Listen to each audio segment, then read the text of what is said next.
sou neurologista, especialista em dor crônica e hoje eu vim apresentar um pouquinho do meu trabalho para vocês. Existe na neurologia algumas patologias, algumas doenças que a gente trata e outras algumas dificuldades ou distúrbios como a dificuldade escolar. Uma das maiores procuras que eu tenho é a dificuldade escolar. E quando a gente avalia uma criança com dificuldade escolar, a gente tem que levar em consideração vários aspectos. O comportamento da criança, o meio que essa criança está inserido, se houve alguma coisa de alteração ou mesmo de intercorrências durante o parto ou a gestação dessa criança.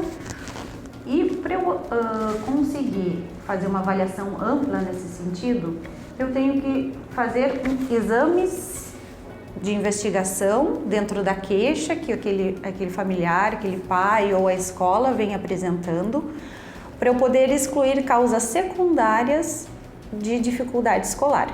Por exemplo, epilepsia, que é aquela doença que configura mais de uma crise convulsiva. Quando uma pessoa tem mais de uma crise convulsiva, eu chamo essa doença já de epilepsia e preciso tratar essa doença.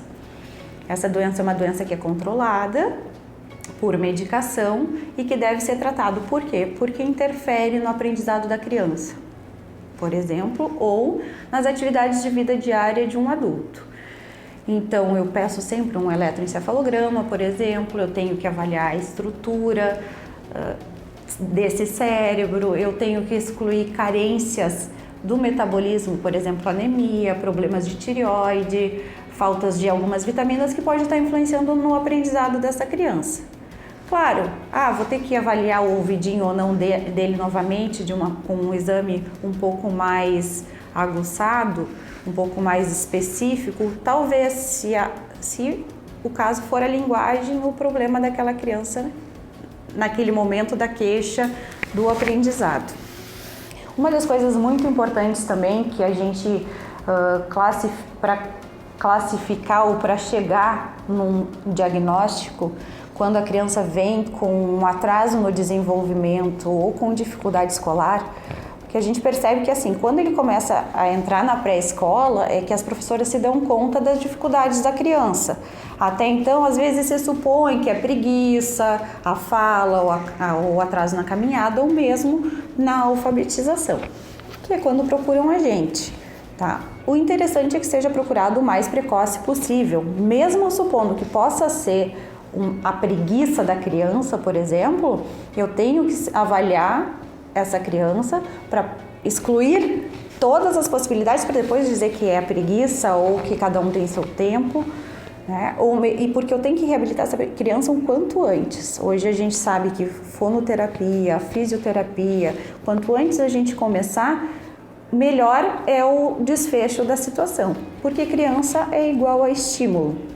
Então, quanto mais eu estimulo essa criança, mais chance dela ter uma neuroplasticidade. O que é isso? A capacidade do cérebro dela entender que ela pode fazer aquela função de uma outra maneira, mesmo que ela tenha um problema ou estrutural, ou do ouvidinho, ou da linguagem, da marcha, independente disso. A marcha é a caminhada.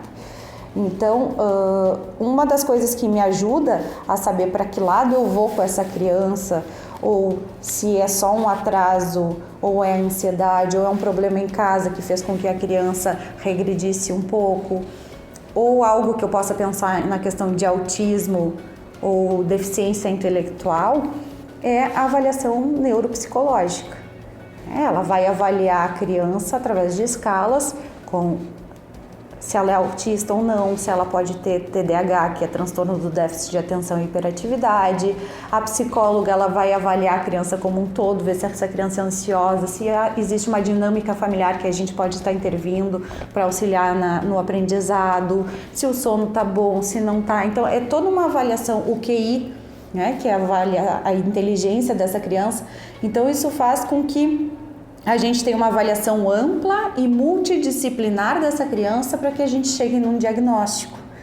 Às vezes as pessoas chegam aqui um pouco angustiadas, né, porque a criança não vem aprendendo, porque a escola pressionou, e saem angustiadas às vezes pelo tamanho da avaliação que a gente pede de uma forma ampla, mas olha só quantos exames, quantas investigações, quantos profissionais eu tenho que levar o meu filho. Acontece que assim, para a gente rotular uma criança é uma responsabilidade muito grande. Quando eu digo rotular, é porque eu vou ter que dar um nome para aquilo que está acontecendo com ela. E nem sempre, dependendo da idade, a gente consegue fechar um diagnóstico. E o mais importante hoje é estimular essa criança, é muito mais importante do que eu dar um diagnóstico dessa criança. E para eu dar um diagnóstico dessa criança, eu tenho que estar segura de que eu excluí todas as outras possibilidades.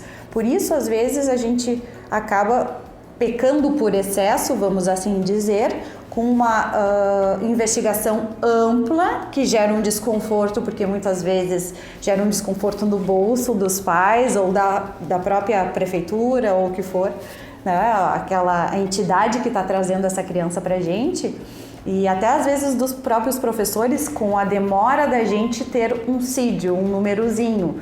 E pra gente o que mais importa como profissional da saúde é reabilitar essa criança, tratar o sintoma dela, tá trazendo a fono, a físio, a TO, a psicóloga junto comigo pra gente, como equipe multidisciplinar, psicopedagoga, estar intervindo nessa criança para que ela tenha um melhor desenvolvimento. Então, às vezes, o número em si, o rótulo, para a gente não é o mais importante, e sim o estímulo. Isso é o que eu gostaria de deixar muito claro aqui, já que é um vídeo informativo de como trata o neurologista e trabalhar um pouco a angústia dos profissionais da escola ou dos pais mesmo que vão ter acesso a esse vídeo.